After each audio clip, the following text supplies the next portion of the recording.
Hello, this is Gabriel, and here is a new original story from my channel Life Stories. How many times do I have to tell you? Slow down. Lisa tried once again to reason with her son.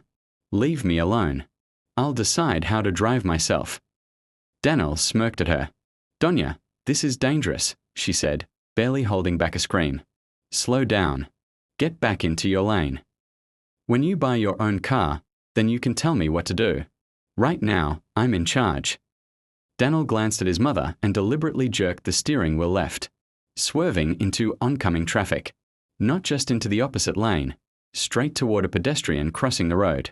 Lisa only had time to cover her eyes with her hands before she felt the impact, heard the screech of brakes, and the world began spinning, wildly until the car slammed into something much harder than before. When the world stopped spinning, she opened her eyes. Daniel, her son, her precious child, was alive. A scrape on his face, hands gripping the wheel, eyes open but empty and confused. Are you okay? Lisa asked in a suddenly hoarse voice. Yes, he muttered. Mom, I think I killed him. Lisa understood immediately. Daniel had hit a man, then crashed the car into a tree. But she didn't care what happened to anyone else. The only thing that mattered was that Daniel was alive. She climbed out of the car, helped him out, and only then approached the injured pedestrian. Are you okay? She asked. No, the man groaned. Thank God you're alive, Lisa sighed in relief. The pain is unbearable, he whispered. Every word clearly cost him effort. I'm calling an ambulance. Don't move. Her phone was under the passenger seat. The screen was cracked but still worked.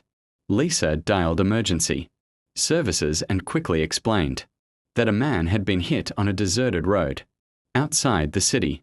While waiting for the ambulance and police, she ran back and forth between the injured man and her son. What's your name? She asked. Roman, he whispered. Who should we notify? No one. Please, leave me alone. Lisa hurried back to Daniel. He sat on a rock, clutching his head and rocking back and forth. I killed him, he repeated.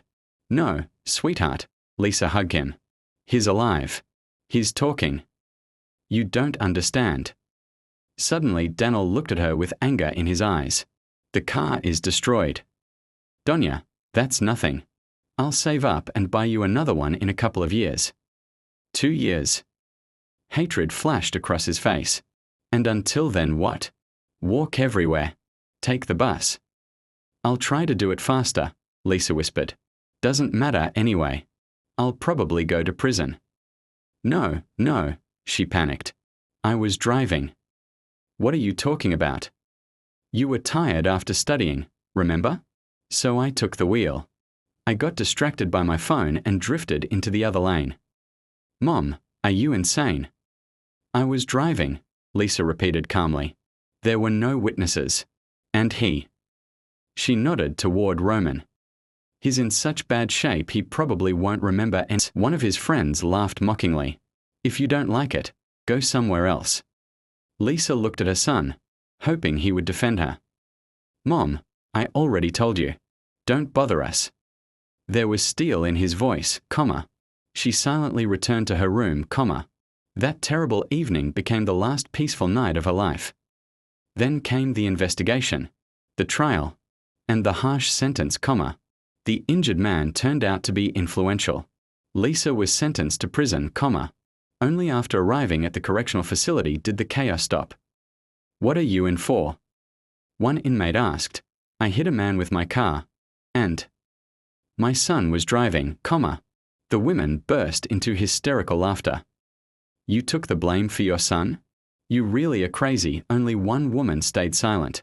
Thin, older than Lisa, with sharp eyes, comma. I'm Dina, she introduced herself later. Do you really love your son that much? Yes, Lisa whispered. He means everything to me. Dina sighed. You know, your son should answer for his own actions. But prison would destroy him. Dina shook her head, comma. Something tells me he won't appreciate your sacrifice. At first Lisa waited for Daniel to visit her.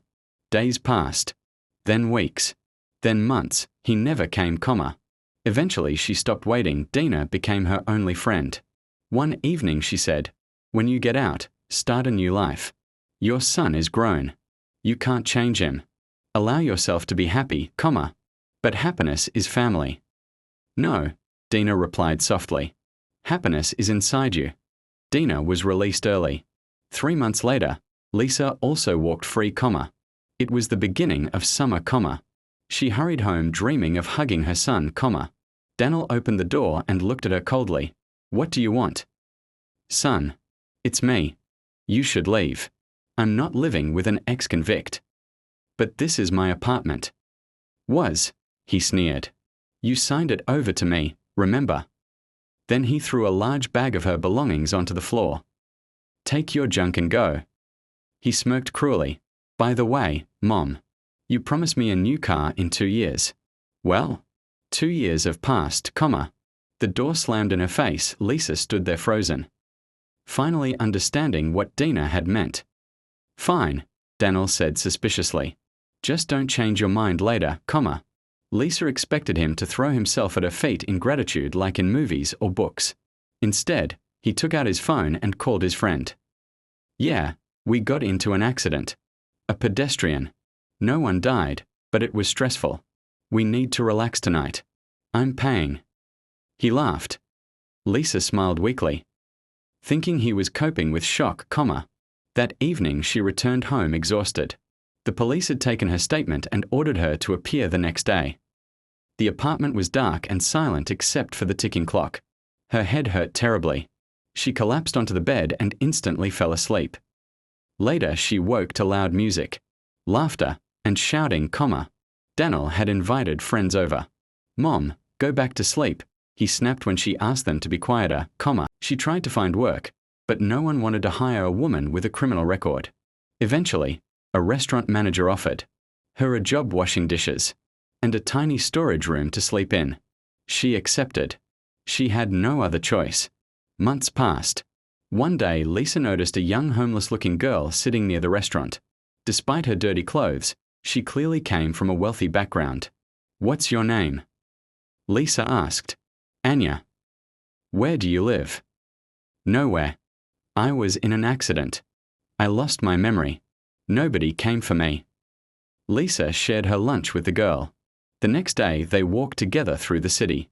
Lisa told her everything, about her daughter who drowned years ago, about Daniel, prison, and losing her home. Anya listened carefully. That night, Lisa woke to shouting inside the restaurant. The manager burst into her tiny room. "Police raid," he hissed. Before Lisa could react, someone knocked at the door. "Lisa, open up." She froze. "Dina." Her former prison friend hugged her tightly. "If not for Anya, we never would have found you."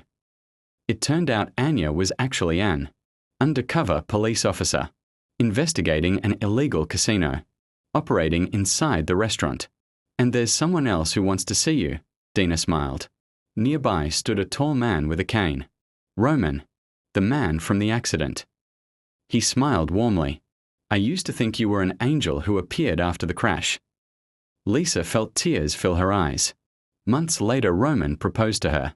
This time, Lisa was no longer a frightened woman terrified of losing someone. She had finally found herself.